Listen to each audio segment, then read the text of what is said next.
नमस्कार, स्वागत है आपका डिफेंस खबर चैनल में। और आज की डिफेंस अपडेट्स कुछ इस प्रकार हैं। भारत के सामने कनाडा ने पूरी तरह से हार मान ली। यूएई तथा भारत ने साझा रूप से एक बड़ा एमओयू साइन किया। अंतरिक्ष में भेजे जाने वाले गगनयान मिशन का एक बड़ा परीक्षण इसी महीने इसरो करने की तैयारी में। मालदीव के नए राष्ट्रपति भारत से संबंध खराब करने पर अड़े। आइए अब इन डिफेंस अपडेट्स को समझते हैं विस्तार से। तो भारत और कनाडा के बीच अभी के समय जो विवाद चल रहा था, तो अब उसमें एक बड़ी अपडेट सामने आई है, जिसमें यह साफ साफ पता चल रहा है कि अब कनाडा भारत के खिलाफ कोई भी कार्यवाही करने की स्थिति में बचा नहीं है। और जस्टिन ट्रूडो पर अंतर्राष्ट्रीय तौर पर इतना दबाव हो चुका है कि अब वो इस स्थिति में बिल्कुल भी नहीं है कि वो भारत के खिलाफ कोई भी एक शब्द बोल सकें। कुछ दिन पहले ही खुलेआम सबके सामने बोलने वाले जस्टिन ट्रूडो की देखिए, भारत ने हमारी धरती में घुसकर हमारे नागरिक को मारा है, हम ये बर्दाश्त नहीं करेंगे। और अब वही जस्टिन ट्रूडो दुनिया भर का दबाव झेलने के बाद मीडिया कर्मियों से पूछे जाने पर भारत के खिलाफ कोई भी कार्रवाई करने से मना कर देते हैं। दरअसल भारत ने अभी के समय कनाडा के करीबन 41 डिप्लोमेट्स जो कि नई दिल्ली कनाडा एम्बेसी में हैं, उन्हें कनाडा वापस जाने का आदेश दे दिया है। और देखिए, ये जो 41 डिप्लोमेट्स को कनाडा वापस जाने को कहा गया है, तो इसमें ऐसा भी नहीं है कि कनाडा की एम्बेसी पूरी तरह से खाली हो जाएगी। अभी भी 41 डिप्लोमेट्स के वापस जाने के बाद करीबन 21 कैनेडियन डिप्लोमेट्स अपनी नई दिल्ली एम्बेसी में रहेंगे। और भारत के इस फैसले पर कनाडा के मीडिया कर्मियों ने जस्टिन ट्रूडो से जब ये पूछा कि भारत ने हमारे 41 डिप्लोमेट्स को वापस भेजने का फैसला किया है, तो क्या आप भी भारत के खिलाफ जवाबी कार्रवाई करेंगे?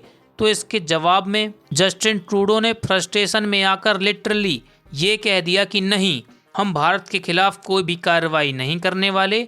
और रही बात किसी और मुद्दे की, तो भारत के साथ वो बातें प्राइवेट रूप से की जाएंगी और उन बातों को किसी भी तरह से पब्लिकली नहीं किया जाएगा।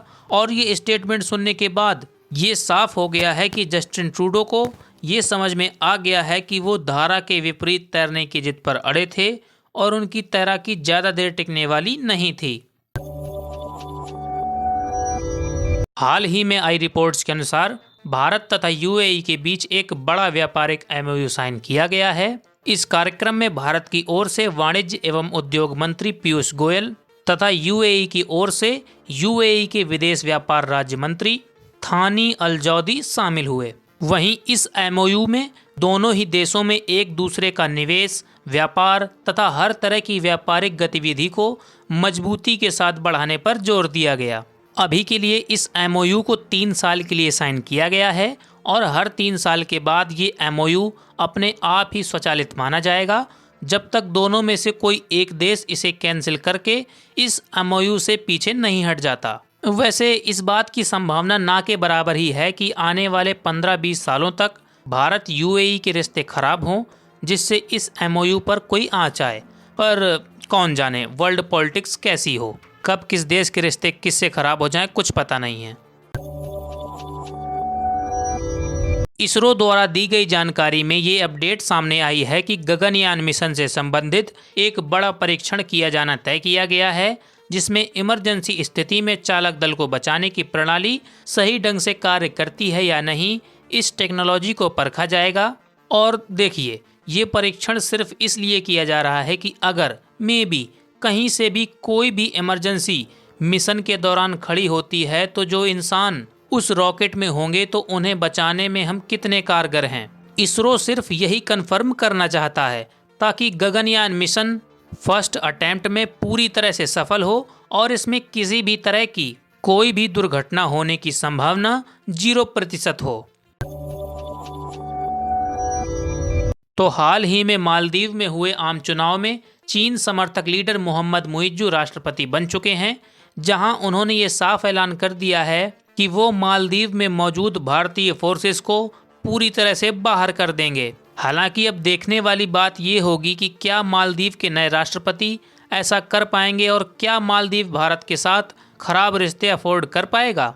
लॉन्ग टर्म में ये देखना होगा, लेकिन जहां तक जियोपॉलिटिकल विशेषज्ञों का मानना है कि अगर मालदीव भारत के साथ अपने संबंध खराब करता है तो ये न्यूज मालदीव के साथ साथ हिंद महासागर क्षेत्र के लिए चीन को ध्यान में रखते हुए एक अच्छी खबर नहीं होगी।